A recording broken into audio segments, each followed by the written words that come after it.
570 Sports. I'm here with Lakeland graduate and Maryland Terps player, the current player, CJ Dippre.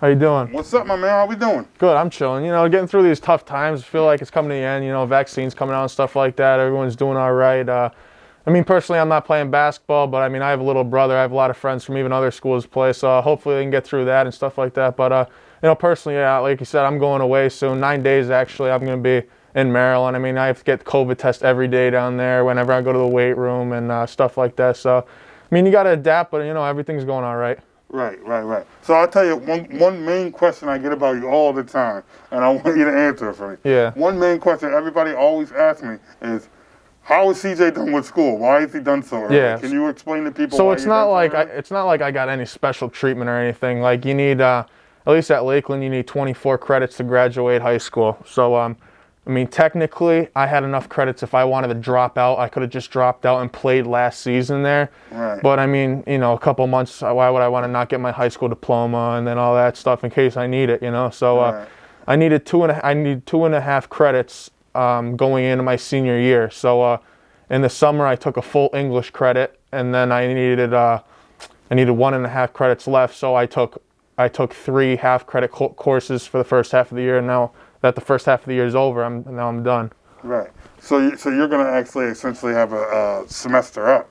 Yeah. When you get to Maryland. Exactly. So like how other guys in my class going to Maryland will be starting in June or whatever. Like I'll be a whole semester above them whenever it comes time that I'm done there. Right. And what do you plan on? I know we know you're going to college for football. Yeah. But what do you plan on majoring in? I'm gonna major in sports analysis and sports management because I mean obviously every kid's big dream, and I mean I'm even pursuing it further than that to go to the NFL and stuff like that. But if that doesn't work, I'm going to try to go on coaching, being a weight room coach, something like that, just to stay in the sport. 'Cause, I mean, I love sports. You know, I'm into football a lot. Even sports management, it's not like I'm just going to do football. Like if I could be a basketball coach or anything, I'm just trying to stay in love with the sports. Right. What made you choose Maryland?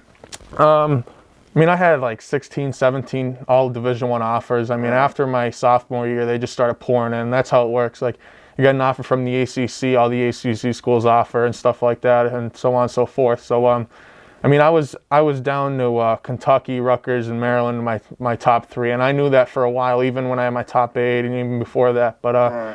April 4th, I was supposed to visit Kentucky, and the country when I shut down, so I was never able to do that. They were the one school who offered me specifically for defensive end. They were the only school offering me specifically for defense, and I don't know, you know, if I go on that visit, maybe things change. Maybe we're talking about going to Kentucky. Maybe I have a Kentucky mask on, but you never know. And, you know, that's SEC. You watch SEC growing up, you know, it's Alabama. You play them every year, stuff like that. So, I mean, that'd be awesome. But, Right. yeah, so, I mean, after that, I kind of didn't want to go 8-9 hours away without actually being to the school, and I never had time to go there. So then I came down to Rutgers in Maryland. Maryland only 3.5 hours, Rutgers 2 hours. So, I mean, it was real nice. It was comfortable anyway, and I mean, really, it was the coaching staff. Like, I loved the coaching staff when I went down there. Coach Mike Miller is the tight end coach there, so I'll be under his wing there. And Right. he was at Alabama and Clemson when they won national titles. So, I mean, when I went to his house, I put all the rings on my hand. I actually got a picture. I mean, that's awesome. You know, it just opens up your eyes and stuff like that. He's really good friends with Deshaun Watson. They're, like, really close. And Coach Mike Loxley, he was at Alabama. So they have a couple guys from Alabama, so they know how to start a winning program. And I think my class of 21 coming in, we really showed it. Like our class is in the top 10 of the nation this year. We got 2 5-star middle linebacker defense guys. I mean, we have a lot of good guys coming in my class, so I think the culture is really going to change soon there. Right.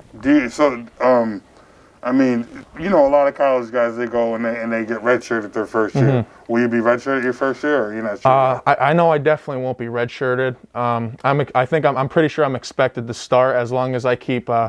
Obviously, I can do what I can do here, but when you do college weights, if I can keep like working as hard as I can in the college weights, I'll definitely play a lot, if not start. So I'll definitely be on the field next year. If not the main guy, you know, the next guy, or I'll be. If they run 2 tight ends, it'll be me in one position. But yeah, as long as I do what I got to do, take business with me, and I'll be fine. Right. So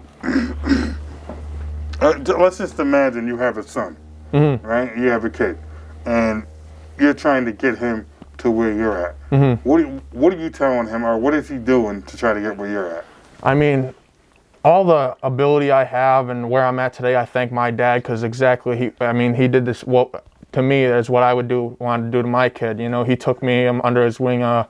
He went to play at UConn Division I level. That was when UConn was a little better back in the day, and he was a state champion power lifter in New Jersey, so he knew all about that lifting. So it's not like I didn't have someone to work out with. And then after a while, I mean, going to high school, obviously, Cross Douglas, I mean, he's a big-time lifter. He lifts a lot. Gio always lifts a lot but again, Gio's a little smaller than us big guys, you know. But for him, he puts up a lot of weight. You wouldn't think, but he does really good for himself. You meet all those guys. But after a while, you know, I just kept growing. And then after I was lifting more than everyone up at the field house, it was just hard for me to get a good environment there, because then I started going to Brown's gym with my dad, and you see guys squatting 800 pounds, benching 8 plates, and you're looking and you're like, I want to do that one day. So you just push yourself harder and harder. I mean, I think it's really all about environment, you know, like, I think if you need to take pre-workout to the gym, you're just beating the purpose. Like, if you don't have the mindset to just go in there and crush all the weight, it's kind of just beating the purpose. Right. So you're just telling your kids, just do what you can. Exactly. You do what you can. I mean, sometimes you don't have athletic ability, you know, but you still do what you can. I mean, I think I do have some God-given ability, but again, I worked on top of that, you know, all natural and no bad supplements, you know, like the creatine and stuff, but, you know, nothing I shouldn't be taking and stuff like that. So I'll tell you, when you guys faced up against Dunmore, for the first time, I had no clue when you blocked that punt. Yeah, was it a punt field or goal. When you blocked the field goal and you returned it to the house, I had no clue the speed you had. Yeah. I had no clue. I'm like, whoa, we just flew down there. They're trying to chase him. That was one of the big things for me. I actually, last January, I did track. I threw the shot put inside for us. I went to state to throw the shot put, but they had the indoor meets. And instead of the 100-meter, they run a 55-meter. And I was actually 20th in the state for it, and I only ran it one time. We had a receiver when I was junior, Billy Good. He was real fast, and I beat him twice that day. So, I mean, after that, without training for that, you know, that's when the speed came. I don't think I'm quick, but I know I'm fast. You know, like, I don't have those fast feet to maybe put someone in a jukebox or something like that, but I'll run past someone, you know, and if I got to go through them, I do. But, yeah, like you said, I was moving there, and, yeah, I mean, I took that ball right to the stomach. That was a bad one. I mean, he's kicking from 40 yards. You got to realize what kind of power he's putting in. It got me right in the stomach. I went to the sideline and threw up. That was bad, but yeah, that was a big momentum change. You know, I was happy. Favorite play of the year. Yeah, that was awesome. I love that. That's a big highlight for me. Yeah, that highlight. Hey, I'll remember that play for a long time. Yeah. Because we didn't see it coming. Yeah. I mean, we were just thinking, is this kid going to make this field goal? Yeah, and Peyton, he's a very good kicker. He's very, very good. I've seen him kick, not even there, but in like practices and stuff like that. I mean, he's a good kicker. He's going to a big time school too. Yeah, 100%. He's got a lot of options right now, but he's going D1, no doubt about it. And then, you know, I think it's a little harder to get a kicking position just because not a lot of schools kick extra. Now they kick extra points, they don't kick field goals, you know. But him lining up to kick from 40, something like that, just that film is just awesome for him. Yeah. I don't know if he's going to go for field goal kicking. But I know he's going big time based off his academics. Yeah, 100%. I mean, then like I told his dad, he can be a walk-on. Yeah, 100%. You know, we just had a girl kicking field goals 3 weeks ago. Well, for a guy like Peyton to step on and be like, hey, I can kick. You never know, he gets a job. You know. I actually was short. I was 3 yards short of having the biggest punt in PA this year. I don't even practice punting. I just do it whenever I can. You know. Yeah. But yeah, that was cool. I think I was second or third in the whole state in punting, because they do it off yards, not your longest. And I mean, with 6 games, what are you going to do? Some other kid had 11 games. He had like 200 more yards than me. I mean, I can't do anything about that. Can't do anything about that. Can't do. So, what do you think of the year that you guys had this year? You know, I was excited, man. That was definitely one of the best football seasons. Not that I've played, but experienced. You know, being on that kind of team. And again, when we were playing like the Pop Warner Midget League, when we were like the oldest guys, we went undefeated, and then we went to freshman, went undefeated, so we were going like 30-0. Right. And then our freshman year, like me, Cross, Gio, all of us, and you know, we got killed. Like we were like 5-5, and then you know, you just start building up, and then once we got to be seniors again, you know, we went undefeated. So we're just a really good group of guys. We've been playing with each other a long time, good bond. I mean, we hang out all the time, you know, even with this COVID stuff. We know none of us are going to go out of the blue, you know, go do something stupid. So, yeah, we all stay together, you know, stay in touch. And I know when I go to Maryland, you know, my door's always open for them, you know, like they've helped me through some tough stuff in my life, even off the football field. So, you know, they're my good friends. I would definitely have them come down and see me. Yeah, I mean, are the doors open for me? Anytime. The door's always open. The door's always going to be open. Because I'm going to need a door open to go down there. Yeah. I ain't never been in Maryland's locker room. I'm trying to get back there. I know you get my roommate's from Florida. We're really good friends, and I know you get 4 tickets for every home game. And his older brother's starting quarterback at Old Dominion, so like most of the year I'll get his 4 tickets and someone else's 4 tickets. So I'm just gonna load up on tickets and send them all home. Yeah, you got to. I mean, Maryland's not that far actually. No, 3.5 hours. It's going to Pittsburgh's farther than that. Like Pitt University, it was a farther drive than that. It's a lot harder to drive too. That's why it was such a good choice, because it gives us a chance to set up bus trips to go see CJ Dippre exactly down at Maryland. You know, I hope hopefully your dad or somebody in the area, somebody from Lakeland or somebody will come up with that. Oh yeah, definitely. You know, down there, you know, I think my sophomore year down there, we're gonna be running for a Big Ten championship and hopefully go for a national. I mean, Tua's little brother Talia. I mean, he's inconsistent right now, but he's a very good quarterback. He's a good pro-style quarterback. He can run. I think he's faster than Tua. They expect him to be, you know, if he can get his consistency, better than him. So, I mean, just having that kind of name on your team, that's awesome. Obviously, I wore my Steelers jersey, and Mike Tomlin's the head coach. His son's on the team. Right. I'm really close friends with him. I talk to him all the time. Just guys like that. They're running back this year, Jake Funk. He's declared to the NFL, and he might be the first guy on my Snapchat that I talk to that's going to go to the NFL. You know, my dad, like when I talk to him about that, he's always like, "Oh, like you're going to be one of those kids. Like you don't have to be so excited." But again, like coming from a small time school, small time area, not a lot of people go big places.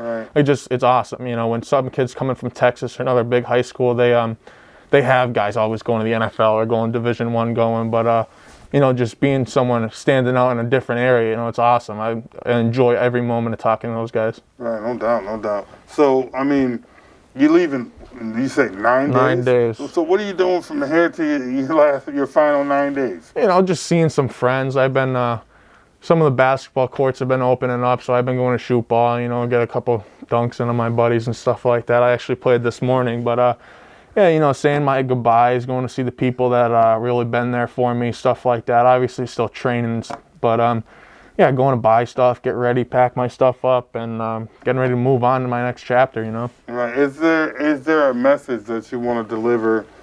I mean, you know, everybody's going to be watching this. Is there a message that you want to deliver to the Lakeland coaching staff, the fans, you know, people who have supported you throughout your high school career? I'd like to thank everyone. I mean, if I could personally shake everyone's hand that's been there for me or been at one of my games, I would. But obviously in those tough times, and it's just tough, you know. But yeah, I mean, everyone, it's been a good time, you know. I know I won't forget my time at Lakeland or anything. I mean, this past coaching staff, I mean, obviously Coach Wasilchak and them were there before. That was awesome. And then Coach Portzik came in and Coach Esgro, and I'm really close with them all, you know. Like, they're really good people. Coach Esgro is probably, besides my dad, he coached me in like Pee Wee and stuff like that. It's definitely the most coach I've ever been closest to. You know, I actually gave his little kids a sign of my last jersey from last season because, I mean, I don't need it anymore, you know. I figured whenever I come over, you know, they're jumping off the wall, so I handed them with the sign, and I just like to give back, you know, like I know if I went to a big Penn State game or something like that growing up, you know, you'd want to give high fives to guys walking in the locker room or throw gloves. Like, I know when I'm at Maryland, I would do that every game. I'd throw my gloves, high five, sign something. That's just what I'm about, you know. Right. Yeah, I can't wait to see you in that Maryland uniform. That's gonna be something new, man. I can't wait. I'm totally excited to see it, man. Yeah, I'm excited. I think they have the number 18 for me down there. Vernon Davis was actually the last tight end to wear 18 down there, and I mean, he had a successful career in the NFL. But I don't know if I want to wear it. I might want to start all over, new chapter, new life. You know, I'm ready to start up again. I don't know what number I want to wear though. I kind of want to wear 0, but if they don't have 0, we'll see where we go. Have you had the opportunity to talk to Mike Tomlin yet, or not really? No. I actually I brought it up to his kid one time, and you know, he kind of like pushed it off, which he's trying to make a name for himself. You know, you got to respect it. So I don't really talk to him about it anymore. I mean, it's got to be exciting that you're getting ready to be coached by an NFL coach. Yeah. You know, 100%. A guy that made plenty of guys good. You know, they're great. I really wish you had a conversation with him so we could know what he said to you. Over the recruiting process, I mean, not personally talked, but I've talked to a lot of guys. When I was in the head coach of Rutgers, Coach Schiano's office, he was on the phone with Bill Belichick when I was sitting in his office. Just knowing that he was on the phone, you know, that blew me up. Like, that was awesome. Like, one of the best coaches that ever coached the game. I mean, he was on the phone. And then when I went to Pitt, I met the Bengals wide receiver Tyler Boyd. I shook his hand, took a picture with him, stuff like that. Met a lot of famous people through the recruiting process, you know, and it's not like I keep in contact with them. You know, they got other things, bigger things, but it's just cool to know, you know, like I met those kind of people. And I think they're not even that I have a school chosen. The recruiting process is by far the most exciting and fun thing I've ever done in my life. You know, you got your phone's blowing up, getting all the edits, and kids love that, you know, like that it's awesome. Right. What is Maryland getting when they get you? They're just getting an all-out guy ready to go play football. You know, my roommate, he's also a tight end, and you know, we're close, and I think we're two different tight ends. Like, he's my size, but like 210. You know, he's more of a taller slot guy, run faster, maybe, I don't know. But like, I'm there for business. I'm there to play football. You know, someone has a problem with me, like, I'm not gonna fight you. You're on my team, but like, defense has a problem, you can have a problem with me. They're paying for my education. They're paying me to be here. Like, I'm here to play football. You know, I'm here to make friends, but you don't want to be my friend. Like, football is priority, you know, after my education. So. Right. What message would you give to somebody that wants to be in your shoes? Just hard work pays off. Honestly, you just gotta. As hard as it is, you gotta separate. You gotta separate yourself from all that bad, all that evil, all that kind of stuff. You know, like I've lost a lot of friends throughout the way. Just you know, maybe they want to go on a wrong path or this, and you know, I can't get in a lot of pictures just because there's always someone out there that's trying to get after me or something like that. So you know, I got to stay on the low. You know, I don't even party now, but you know, I've never really went out till my senior year just because I wanted to be cautious and stuff like that. And now I'm just trying not to be a deer in the headlight. You know, I don't want to walk into Maryland, never gone anywhere before. So, you know, I'm showing up here or there, just saying hi to people.